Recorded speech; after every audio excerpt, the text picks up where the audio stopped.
कुछ हैं।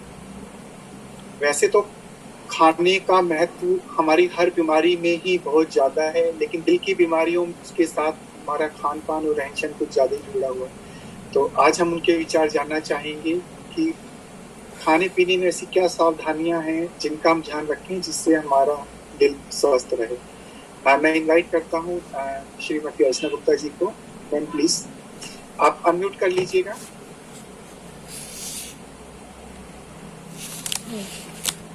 Thank you very much sir.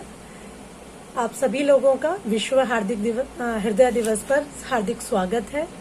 मैं वेस्ट IMA गाजियाबाद का बहुत बहुत तहे दिल से आभार व्यक्त करती हूँ कि उन्होंने मुझे अपने पोर्टल पर बुलाया, इस लायक समझा कि मैं अपने विचार शेयर कर पाऊँ।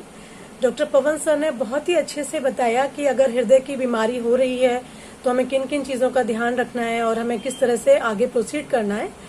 और बीइंग अ डाइटिशियन मैं ये बताना चाहूँगी कि अगर हृदय की बीमारी हो गई है तो हमें क्या ध्यान रखना है और हम हृदय की बीमारी से किस तरह से अपने को बचा के रखें। क्योंकि जैसा कि आप सभी लोग जानते हैं कि हृदय की जो बीमारी है हमारी ब्लॉकेज से शुरू होती है ना। तो ब्लॉकेज एकदम से नहीं होता है, ये समय के साथ धीरे धीरे बढ़ता है। साल दर साल कुछ % जो हमारा ब्लॉकेज है आर्टरीज में वो बढ़ता चला जाता है, राइट।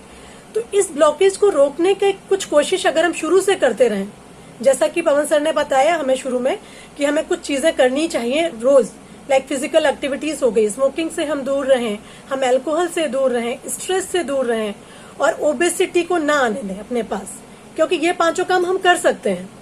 ये सारे 5 काम हमारे हाथ में है।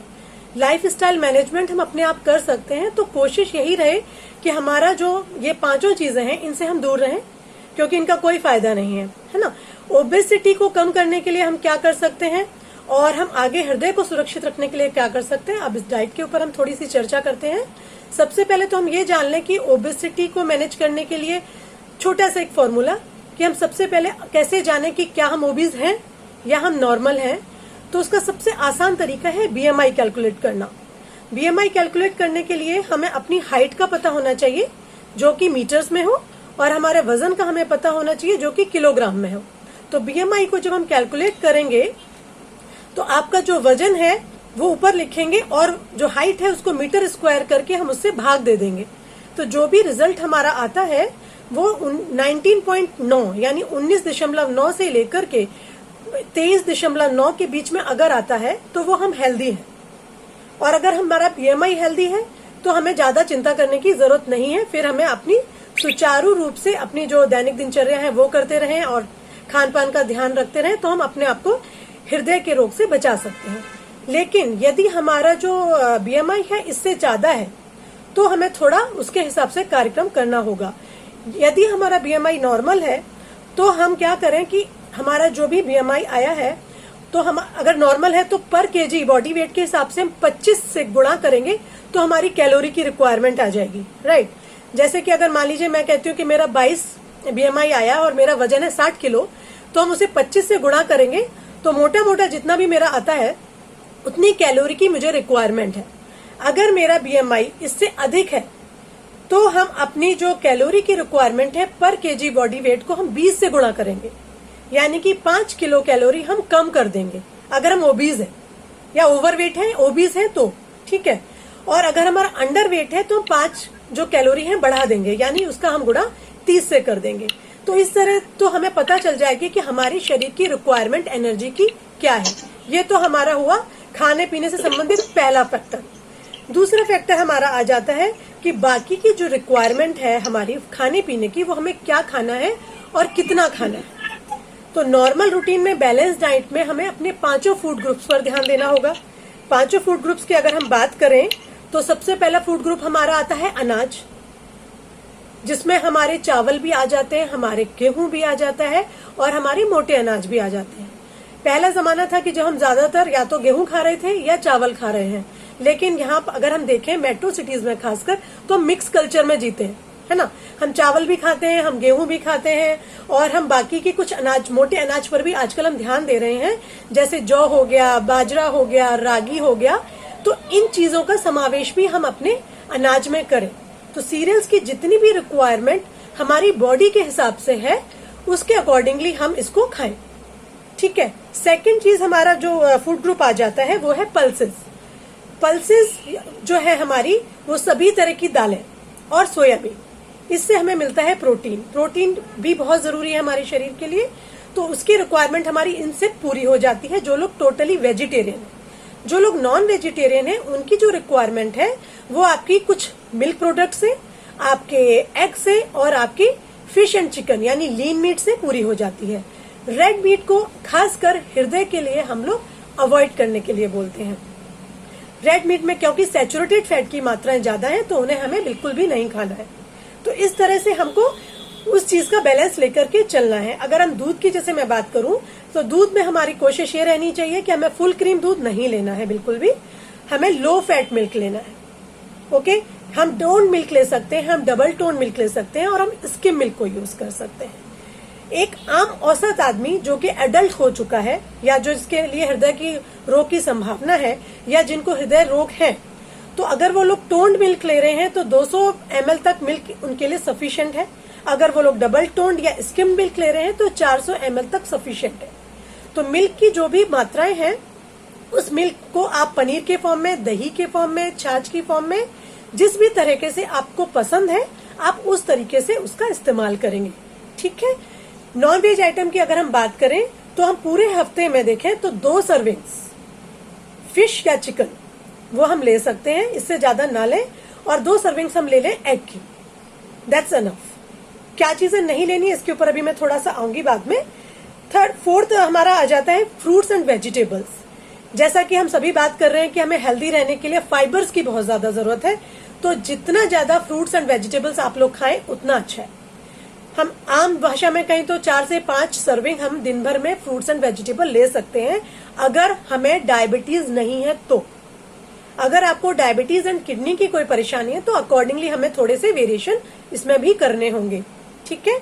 इसी तरह से अगर हमारा वेट ज्यादा है तो भी हमें कुछ फ्रूट्स लाइक केला हो गया, आम, लीची, चीकू, अंगूर, जो कि हाई कैलोरी या हाई जीआई फूड है, उन्हें हमें थोड़ा अवॉइड करना रहेगा। लास्ट हमारा आता है fats and sugar. Fats and sugar की अगर मैं बात करूं, तो फैट्स की सैचुरेटेड फैट्स, जैसा आप सभी लोगों को पता है, हृदय के लिए बिल्कुल भी फायदेमंद नहीं है, तो सैचुरेटेड फैट्स को हम टोटली नो कहेंगे। पॉली अनसैचुरेटेड फैट या मोनो अनसैचुरेटेड फैट्स, यानी कि हम कहें वनस्पति से मिलने वाला जो ऑयल है, नट्स एंड ऑयल सीड से मिलने वाला जो ऑयल है, वो हमारे लिए बेनिफिशियल है। कुछ मात्रा में, बहुत थोड़ी सी मात्रा में कह सकते हैं, जितनी हमारी बॉडी की रिक्वायरमेंट है ऑयल की, उसका 1/3 of portion we can take from the animal fat. उससे ज्यादा हमारा किसी भी हालत में नहीं होना चाहिए, क्योंकि हमारे जो भी खाने पीने की चीजें हैं उसमें इनविजिबल फैट भी होता है, जिसे कहते हैं अदृश्य रूप से फैट पाया जाना। तो वो फैट हमें ऑटोमेटिकली मिल रहा है, तो हमारी जो फैट की रिक्वायरमेंट है बॉडी की पूरी हो जाती है। शुगर को अगर कहें तो शुगर डायरेक्टली लेने की हमें इतनी जरूरत नहीं है बॉडी को, क्योंकि वो सिर्फ हम टेस्ट के लिए लेते हैं। अगर आप एक बार चाय में चीनी डालना छोड़ दें तो शायद आपको बाद में कुछ दिनों के बाद वो चीनी वाली चाय बिल्कुल पसंद नहीं आएगी। आप ट्राई करके देख सकते हैं। तो कोशिश करें जो प्रोसेस्ड फूड है, चीनी, व्हाइट शुगर, व्हाइट मैदा, व्हाइट राइस, 3 व्हाइट जो चीजें हैं, इन्हें हम अपने खाने से बिल्कुल दूर रखें। Not only for the heart, not for our healthy life also. अगर हम हेल्दी रहना चाहते हैं तो इन तीनों चीजों से हम जितना ज्यादा दूर रहेंगे उतना ही हमारे लिए अच्छा रहेगा और हमारी हेल्थ भी बनी रहेगी। अब स्पेशली अगर मैं हार्ट की बात करती हूँ, तो हार्ट को ठीक रखने के लिए, जैसा कि हम पहले बात कर रहे थे कि कोलेस्ट्रॉल लेवल और हमारे एलडीएल को हमारा जो बढ़ जाता है, या ट्राइग्लिसराइड, 2 चीजें हैं, ट्राइग्लिसराइड और कोलेस्ट्रॉल, इन 2 चीजों से हमारी जो आर्टरीज है वो ब्लॉक हो रही है। तो हमारा काम क्या रहना चाहिए, हमें इनको कैसे रोकना है। तो इनटेक को हम रोकेंगे। जिन चीजों में ट्राइग्लिसराइड बहुत ज्यादा है या हमारे कोलेस्ट्रॉल बहुत ज्यादा पाया जाता है, उन चीजों को हमें रोकना है, उन्हें हमें अपने खाने में नहीं लेना है। अगर आपकी बॉडी में जो ब्लड लेवल में आपका अगर ज्यादा मात्रा में आ रहा है, तो सबसे पहले तो हम अंदर इनटेक ही छोड़ देना कि हम ऑलरेडी हमारा लेवल हाई है और हम उसके बाद ऊपर से और थोड़ा ट्राइग्लिसराइड खा रहे हैं या कोलेस्ट्रॉल खा रहे हैं, तो उसको तो हम कम कर ही नहीं पाएंगे।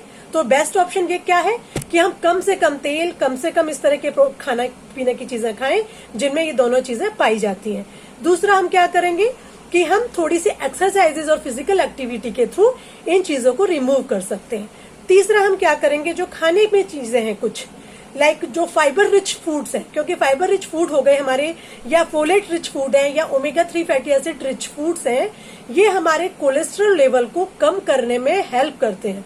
ऐसा नहीं है कि इनमें कोलेस्ट्रॉल नहीं है या इनमें ट्राइग्लिसराइड नहीं पाया जाता है, बट ये हमारे जो कोलेस्ट्रॉल को एब्जॉर्ब कम होने देते हैं, तो इन दैट वे हमारे लिए हेल्पफुल होते हैं, राइट। सेम थिंग लाइकोपिन जो हमारे कुछ फ्रूट्स में पाया जाता है, जैसे रेड कलर के फ्रूट्स, फिक्स हो गई, आपका टोमेटोज हो गए, आपका अनार हो गया, आपकी स्ट्रॉबेरीज हो गई, जो डार्क कलर के रेड फ्रूट्स हैं जिनमें आपका लाइकोपिन पाया जाता है, that is also very good. ये भी हमारे कोलेस्ट्रॉल लोअरिंग इफेक्ट को लाता है। नट्स एंड ऑयल सीड्स भी, इनमें भी हमारा सब कुछ है, लेकिन ये हमारी बॉडी में एचडीएल लेवल को यानी गुड कोलेस्ट्रॉल को बढ़ाने में मदद करते हैं, और जो हमारा बैड कोलेस्ट्रॉल यानी कि एलडीएल है उसके लेवल को कम करने में, यानी कि उनका एब्जॉर्प्शन रोकते हैं। तो इस तरह से हमारी बॉडी में उन लेवल्स को हम मैनेज कर पाते हैं एनी हाउ।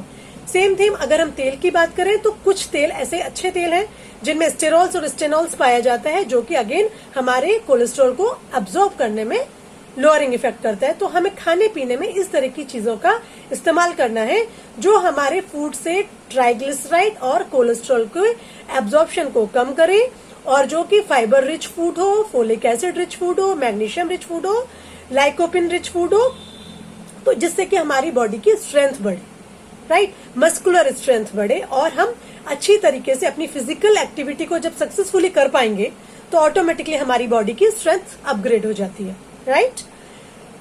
एक चीज रहती है पानी। तो पानी के लिए अगर हम बात करते हैं तो हमें पानी की मात्रा, अगर किसी वजह से डॉक्टर ने आपको कम पानी पीने के लिए बोला है तो उसको बहुत ध्यान में रखना है। अदरवाइज हम 40 ml पर केजी बॉडी वेट हम पानी डेली रिक्वायरमेंट हम पी सकते हैं। और उसके अलावा डिपेंड करेगा कि आप कहाँ बैठे हुए हैं। सपोज आप पूरे दिन एसी में रहते हैं, आपको स्वेटिंग बिल्कुल भी नहीं होती है, तो आपकी बॉडी से वाटर जो है बाहर नहीं निकल रहा है, तो आपकी रिक्वायरमेंट कुछ कम भी हो सकती है। तो that is again depend upon person to person, ठीक है। तो इस तरह से कुछ छोटी छोटी सी चीजों का अगर हम ध्यान रखें तो हम अपने हृदय को स्वस्थ भी रख सकते हैं और हेल्दी भी रख सकते हैं।